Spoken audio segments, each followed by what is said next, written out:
Hello everyone, Maganda Gumanga. ¿Cómo está? I hope I pronounced that right. Let me know in the comment section below. Welcome back to the channel. Today I'll be reacting to, a video from a girl named. Today I'll be reacting to why I used to hate being half Filipina. It's really a struggle sometimes. Not being fully, belonging fully to any race. You are like in between. So I think it can be a real struggle. But let's just get into the video and see what she has to say. Hello mga Hey guys, what's up? Welcome back to my channel. Ako po si Rachel Ashley. Since October is Filipino-American History Month, I decided to make every Friday this month Pinoy Friday, diba? Ooh, good one, diba? Today we're going to talk about why I used to hate being half Filipino. So if you guys don't know, I am half Filipina and half European. My dad is a mixed European. He's nice. Yugoslavian and Romanian. And ang nanay ko is a Filipina. So I basically live in a neighborhood where there is not much diversity. So it's a struggle sometimes growing up as not fully white, as being someone who's half Asian or whatever your case seems to be. There wasn't many Filipinos in my school, probably like 2% of our school population was like Filipino. I mean, there was some Asians, but not many Filipinos. When I was growing up, there was this guy, he was full Filipino. I moved to that school in 3rd grade. Hold on, coffee break. I was like, oh cool, there's another Filipino dude, you know.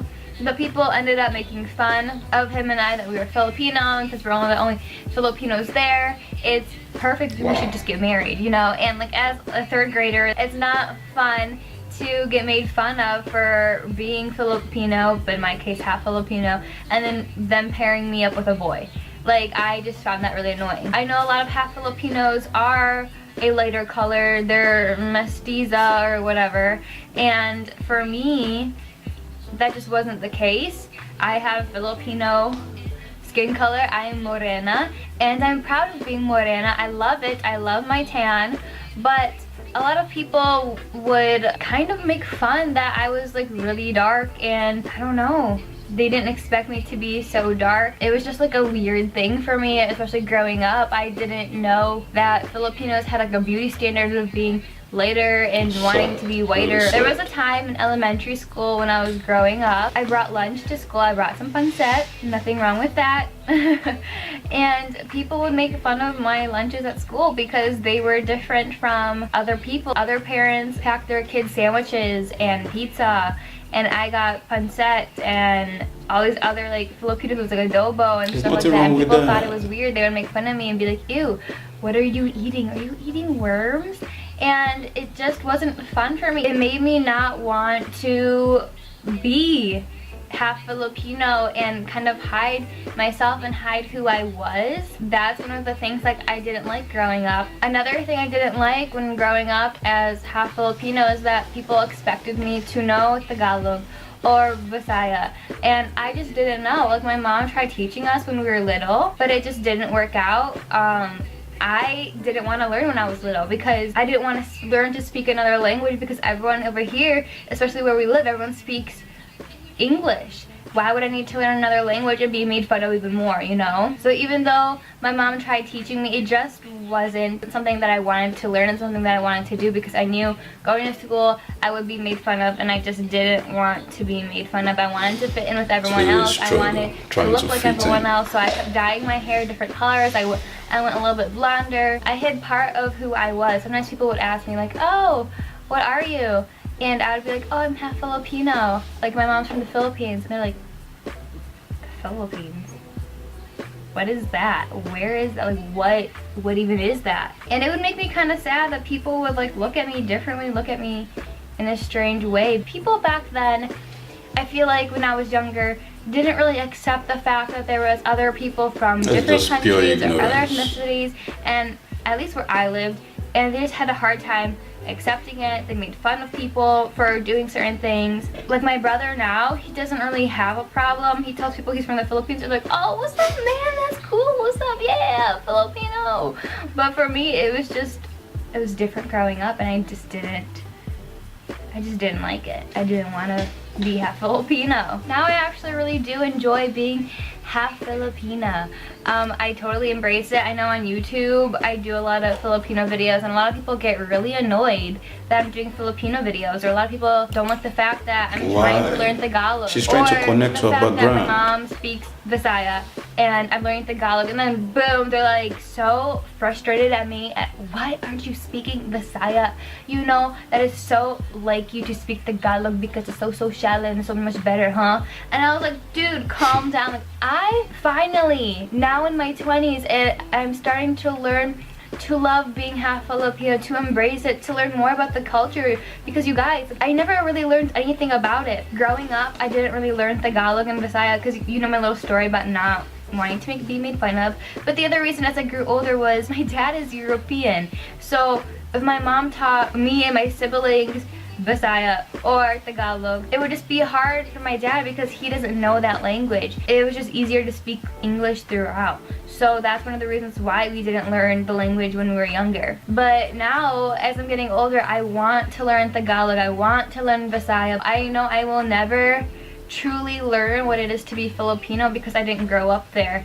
I'm only half Filipino, I understand At least that. she's trying, But you know. I still like to learn about the culture. I find it very interesting. If I'm completely honest in this video, one of the main reasons why I totally got into the Filipino culture was because of Will Dasovich. I know many of you guys know who he is.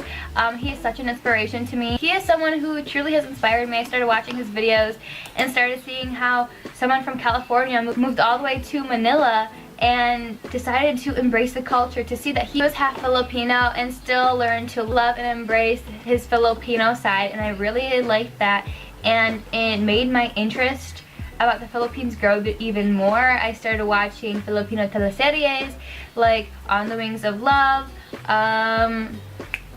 Till I Met You. Oh my gosh, so many good things. I started watching more videos about the Philippines, reading some books, and trying to just immerse myself in the culture to learn a little bit more. Of course, the best way to go and learn about the Philippines is to just go to the Philippines and talk to the locals yourself. I'm happy to be half Filipina. I love supporting the Philippines. Whenever there's a Filipino contestant or anything, I'm all for it. I'm all about Filipino pride. I hope you guys enjoyed this video somewhat and got a little bit of an inside look of what it was like for me to be growing up half Filipina. And I love you guys so much. Mahal ko kayo. That was really interesting. You know, I was watching a video, I think, that was yesterday evening. And, you know, it was talking about, you know, this mixed and half caste people that have that were raised by two different parents from two different backgrounds, you know, different races, and it can be really tough for them because the thing is they don't feel like they belong anywhere. I mean, you are not quite fully white and you are not quite fully Asian or African or wherever you're from. It can be really frustrating. And you know, when you're growing up, you kind of want to fit in. You don't want to be, you know, be singled out. You understand? It can be it can be a very painful experience. And you know, kids are not nice. Some kids can be really frustrating. You know, all these bullies and stuff. It makes you an easy target for being bullied because you don't fit in. You are not quite white. You're not quite. So you feel like you are in a limbo, like you are in between. You're never fully accepted anywhere. And there is nothing more frustrating than that. But something I've come to, you know, notice is that as they grow older, you know, as they become wiser, people tend to get over it, and then they tend to accept their their other background as well. Even some exploit, and which is what she's doing now, which is really, really amazing. And she should be applauded for that. It's not easy growing up, being an half caste, being mixed race. It's not an easy thing. It can be really, really, draining. And my heart really goes out to her. But I'm happy for her right now that she's gotten over it. She's loving her Filipina side. That's what is more that's the most important thing. Thanks for watching. Make sure to subscribe, and I'll see you all later.